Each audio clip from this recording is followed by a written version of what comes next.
जय भगवान श्री कृष्ण जी। यूट्यूब के अति सम्मानित प्रिय दर्शकों और भगवान और आप चैनल के अत्यंत प्रिय श्रद्धालु भक्तों, भगवान और आप चैनल की तरफ से मैं निश्चित कुमार आप सभी श्रद्धालु भक्तों का हार्दिक स्वागत करता हूं। प्रिय श्रद्धालु भक्तों, भगवान ने समस्त प्राणियों को जो उनके अधिकार होते हैं वो सारे अधिकार दिए हैं और मनुष्य को भी सारे अधिकार दिए हैं, लेकिन एक अधिकार मनुष्य को उसने नहीं दिया है और किसी भी प्राणी को नहीं दिया है। वो अधिकार क्या है, ये आप सब अवश्य जानना चाहेंगे और आज के वीडियो में मैं आपको भगवान श्री कृष्ण जी की असीम अनुकंपा से ये अधिकार जरूर बताऊंगा।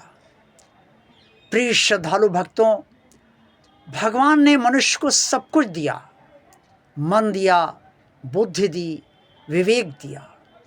विवेक इस बात का निर्णय करता है क्या उचित है, क्या अनुचित है, क्या किया जाना चाहिए और क्या नहीं किया जाना चाहिए।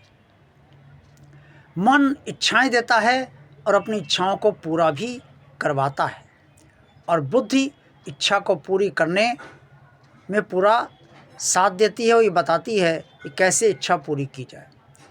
बुद्धि ये भी बताती है कि क्या सही है, क्या गलत है। भगवान ने मनुष्य को हृदय भी दिया जिसमें भावना भी है और आत्मा का निवास भी है। भगवान ने अज्ञान को नष्ट करने के लिए ज्ञान भी इस संसार में दिया। भगवान ने कर्म करने के लिए का भी पूरा अधिकार दिया और भगवान ने ध्यान करने के लिए भी पूरी स्थितियां बताई। भक्ति योग को भगवान ने विस्तार से बताया और भक्ति करने का पूरा अधिकार मनुष्य को दिया। तो मनुष्य को भगवान ने सब कुछ दिया, ज्ञान दिया है, कर्म करने का ज्ञान का अधिकार दिया है, कर्म करने का अधिकार दिया है, ध्यान करने का अधिकार दिया है और भक्ति करने का भी अधिकार दिया है। लेकिन एक अधिकार उसने नहीं दिया और वो अधिकार बहुत महत्वपूर्ण है। वो इतना महत्वपूर्ण है कि आज उसी अधिकार की वजह से मनुष्य परेशान है। और देखा जाए तो अन्य प्राणी भी कभी न कभी, चूँकि वो बोल नहीं पाते, भीतर ही भीतर परेशान तो हो ही जाते हैं। ऐसा कौन सा वो अधिकार है जो भगवान ने मनुष्य को नहीं दिया और किसी भी प्राणी को नहीं दिया। मनुष्य चाहता है कि वो जो कर्म करे उसका फल उसे अवश्य मिले और भगवान भी ये चाहता है कि मनुष्य जो कर्म करे और जिस प्राणी से जो कर्म होते हैं उन प्राणियों को भी और मनुष्य को भी उन समस्त कर्मों का फल अवश्य मिले। भगवान रखता कुछ अपने पास नहीं है, हर कर्म का फल मनुष्य से ही समस्त प्राणियों को दे देता है। लेकिन मनुष्य ये भी चाहता है कि उसके कर्मों से उसे फल प्राप्त हो और भगवान ने यही अधिकार किसी को नहीं दिया है। जी हाँ, भगवान ने फल देने का अधिकार अपने पास रखा है, कर्म फल देने का अधिकार अपने पास रखा है।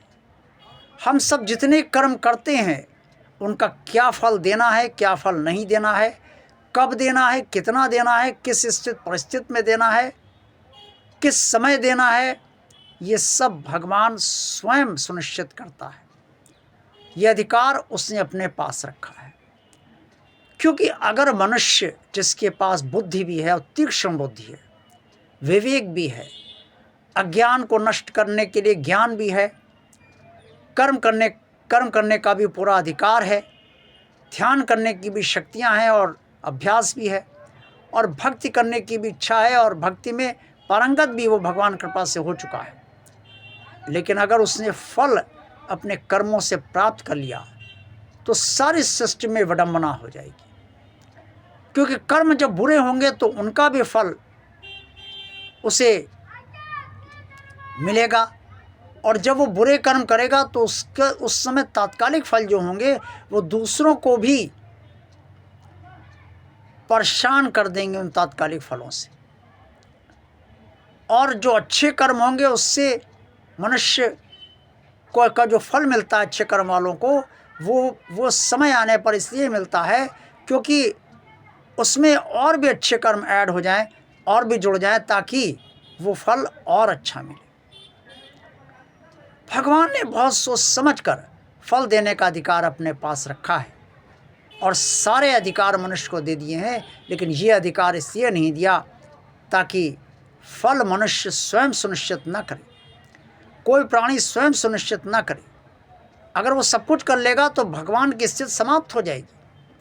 लोग भगवान का स्मरण ही नहीं करना चाहेंगे, भगवान तक पहुंचना ही नहीं चाहेंगे और ये सृष्टि का संचालन फल का अधिकार देने के बाद भगवान के हाथ से निकल जाएगा। इस सृष्टि का पालन पोषण, इस सृष्टि की उत्पत्ति, इस सृष्टि का संहार करने का अधिकार भगवान के हाथ से निकल जाएगा। इसीलिए भगवान ने फल देने का अधिकार अपने पास रखा है और इसीलिए कुरुक्षेत्र के मैदान में कृष्ण ने अर्जुन से यही उद्घोष किया, कर्मण्येवाधिकारस्ते मा फलेषु कदाचन मा कर्म फल हेतु भूर्मा ते संगस्तो कर्मणि। कर्म करने का अधिकार मनुष्य के पास है, लेकिन फल का अधिकार इसलिए नहीं है क्योंकि फल तात्कालिक कर्मों के आधार पर ही नहीं बनते हैं, कई अन्य कारण भी होते हैं। लेकिन मनुष्य को कर्म अवश्य करना चाहिए, आलस्य नहीं करना चाहिए और उन कर्मों से फल मिल जाएगा ये ऐसा नहीं मानना चाहिए और स्वयं को ये नहीं मानना चाहिए कि वो फल प्राप्त करने का हेतु है अर्थात साधन है। फल देने का साधन और साध्य दोनों भगवान है और ये अधिकार भगवान ने आज तक किसी को नहीं दिया है और ना वो कभी देगा, क्योंकि ये अधिकार अगर वो दे देगा तो उसकी सारी संरचना ही पलट जाएगी, क्योंकि मनुष्य के पास बहुत तीक्ष्ण दिमाग है और बहुत तीक्ष्ण विवेक भी है। इसलिए भगवान ने ये अधिकार किसी को नहीं दिया है। देखते रहिए भगवान आप चैनल। वीडियो पसंद आया तो लाइक कीजिए, चैनल को सब्सक्राइब अगर किसी कारणवश अभी तक नहीं किया है तो भगवान का कार्य मानकर इसे सब्सक्राइब अवश्य कर दीजिए। जिन श्रद्धालु भक्तों ने इस चैनल को अभी तक शेयर नहीं किया है वो इससे ज़्यादा लोगों को शेयर कीजिए भगवान का कार्य मानकर।